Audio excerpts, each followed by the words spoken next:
पत्रकार बंधुओं को बहुत बहुत स्वागत और अभिनंदन है। आप बड़ी कृपा करके इतनी दूर से आप यहाँ आए, तो आपकी बहुत मेहरबानी है। प्रिय बंधुओं, ये जो चीफ जस्टिस कॉन्फ्रेंस हो रही है, ये एक इस वर्ष बहुत बड़ी सफलता इसमें मिली है, क्योंकि इसमें काफ़ी देश इसमें हिस्सा ले रहे हैं और काफ़ी बड़ी बड़ी हस्तियाँ इसमें भाग लेने आई हैं। जैसे मॉरिशस के राष्ट्रपति पृथ्वीराज सिंह रूपन आए हुए हैं, जो सिटिंग प्रेसिडेंट है मॉरिशस के। इसके अलावा governor general of Antigua and Barbuda के आए हुए हैं। इसके अलावा कई देशों के फॉर्मर राष्ट्रपति और प्रधानमंत्री इसमें आए हुए हैं। इसके अलावा जो इजिप्ट है, उसके नेशनल जो पार्लियामेंट है, उसके स्पीकर साहब भी आए हुए हैं और बड़े बड़े चीफ जस्टिस और जजेस भारी तादाद में आए हुए हैं। तो सबसे बड़ी चीज़ यह है कि इस वर्ष संख्या बहुत अधिक है। चीफ जस्टिस और जजेस आ चुके हैं 136 कंट्री से, 136 देशों से 361 चीफ जस्टिस और जजेस अब तक आ चुके हैं CMS लखनऊ में। तो ये एक अंतर्राष्ट्रीय शहर बन गया है। लखनऊ एक अंतर्राष्ट्रीय स्थान है जिसमें सारे वर्ल्ड की बड़ी बड़ी हस्तियाँ आती चली जा रही हैं। तो Lucknow has become a global city. तो CMS की वजह से लखनऊ एक विश्वव्यापी शहर बन गया है। अब कोई प्रश्न हो आपके तो आप पूछ सकते हैं। CMS 23rd chief justice international conference बार फिर से ऑर्गेनाइज कर रहा है। हमारे साथ CMS के ऑनर जगदीश गांधी जी मौजूद हैं। सर, आपका स्वागत है हमारे चैनल पर। बहुत बहुत धन्यवाद। कि ये जो कॉन्फ्रेंस थी जिसमें दुनिया भर से चीफ जस्टिस आए और मुख्य अतिथि आए, तो क्या उद्देश्य था इस कॉन्फ्रेंस का? देखिए, ये चीफ जस्टिस कॉन्फ्रेंस भारतीय संविधान के अनुच्छेद 51 पर हो रही है। उसका पाठ इस प्रकार है: the state shall endeavour to promote international peace and security, maintain just and honourable relations between nations, c foster respect for international law, and number 4, encourage settlement of international disputes by arbitration। अर्थात भारत का गणराज्य ये प्रयत्न करेगा कि सारे विश्व के विभिन्न देशों में सम्मानजनक संबंधों और न्यायपूर्ण संबंध।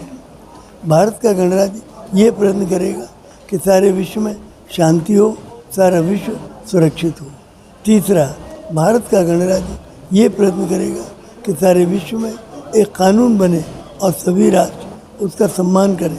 और चौथा, भारत का गणराज्य ये प्रयत्न करेगा कि सारे विश्व में यदि विभिन्न देशों में आपसी मतभेद हो तो उनका निपटारा आर्बिट्रेशन से हो, न कि आर्मामेंट से, न कि आर्मी से, न कि युद्धों से। तो settlement of disputes should be by arbitration. प्रश्न यह है कि आर्बिट्रेशन कौन करे? तो यूनाइटेड नेशन में 5 वीटो पावर हैं: अमेरिका, चाइना, रशिया, फ्रांस और इंग्लैंड। उसकी वजह से 5 पावर ब्लॉक्स में बटा हुआ है। तो इसलिए वहाँ कोई यूनानिमस निर्णय आज तक, जब से बना है यूनाइटेड नेशंस, तब से आज तक नहीं हो पाए। तो हमारा अल्टरनेटिव यही है कि वर्ल्ड की पार्लियामेंट एक बनानी पड़ेगी, और वर्ल्ड की पार्लियामेंट बनेगी तो फिर वर्ल्ड की गवर्नमेंट भी बनेगी, और वर्ल्ड की गवर्नमेंट बनेगी तो वर्ल्ड कोर्ट ऑफ जस्टिस भी होगा। तभी सेटलमेंट ऑफ डिस्प्यूट्स इजीली हो पाएंगे। सेटलमेंट के लिए कोई भी कंट्री, इंडिया पाकिस्तान का जैसे आपसी झगड़ा है, तो उसमें इंडिया को या पाकिस्तान को, जिसको भी शिकायत हो, वर्ल्ड गवर्नमेंट को दे। वर्ल्ड गवर्नमेंट के निर्णय से यदि कोई कंट्री संतुष्ट न हो तो फिर वो वर्ल्ड की कोर्ट ऑफ जस्टिस में जाए, और वर्ल्ड की कोर्ट ऑफ जस्टिस के जजमेंट से भी यदि वो संतुष्ट नहीं है तो वर्ल्ड की पार्लियामेंट में जाए, तो पार्लियामेंट का जो निर्णय वो फाइनल होगा।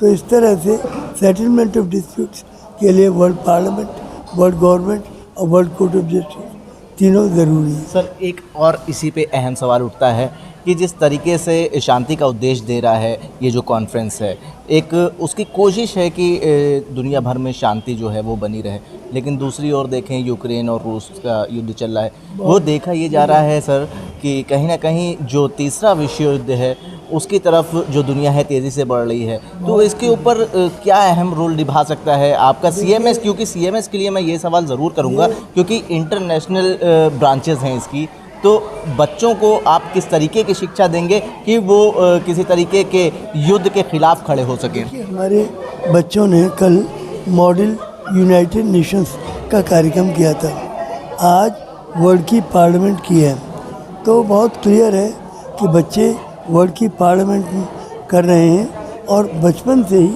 उनके मस्तिष्क में ये विचार जा रहा है कि हमें बड़े होकर वर्ल्ड की पार्लियामेंट बनानी है। और मॉडल यूनाइटेड नेशन की मानिए कि एक ये यूनाइटेड नेशन का मॉडल जो आज हमारे बच्चों ने प्रस्तुत किया, कल प्रस्तुत किया था, वो बहुत ही सराहनीय काम है और बहुत लोगों ने उसकी सराहना की कि बहुत अच्छा है। तो बच्चों की जहनियत में शुरू से ही ये चीज़ें डाली जा रही हैं ताकि बड़े होकर बच्चे जो हैं वर्ल्ड की पार्लियामेंट बनाएं। सर क्या प्रयास रहेगा कि तीसरे विश्व युद्ध को रोका जाए, कैसे एक शांति का संदेश जो है वो फैलाया जाए? देखिए, तीसरा विश्व युद्ध होगा कि नहीं कोई गारंटी नहीं है, क्योंकि जिस तरह की परिस्थितियाँ जन्म ले रही हैं उनमें तीसरा विश्व युद्ध पॉसिबल है। और युद्ध हुआ तो न्यूक्लियर होगा, और न्यूक्लियर होगा तो न्यूक्लियर हॉलोकॉस्ट हो सकता है। हॉलोकॉस्ट के मानी कि सब कुछ समाप्त हो जाए, तो इट इज़ ऑल पॉसिबिलिटीज। तो इसलिए हम लोगों की कोशिश है कि कैसे भी ये माहौल बदले, और इसीलिए हम कॉन्फ्रेंस भी कर रहे हैं, सारे वर्ल्ड के लीडर्स को बुला रहे हैं, राष्ट्रपति प्रधानमंत्रियों को बुला रहे हैं और जजों को, चीफ जस्टिसों को बुला रहे हैं। तो विचार विमर्श ऊंचे लेवल पर कर रहे हैं, बहुत ही ऊंचे लेवल पर, कि भाई सब में कैसे भी दुनिया में शांति हो जाए तो अच्छा है। बहुत बहुत धन्यवाद सर। हमारे साथ सीएमएस के ऑनर जगदीश गांधी जी मौजूद थे, जिन्होंने साफ तौर से ये कहा है, ये प्रयास करा जा रहा है कि विश्व में जो है शांति बनी रहे। और 23rd international conference of the chief justice of world organise कर रहा है सीएमएस इस बार, और बहुत ही एक अहम भूमिका निभा रहा है दुनिया में शांति का पैगाम बनाने के लिए। जनसंदेश टाइम्स के लिए आकिब मिराज खान, लखनऊ।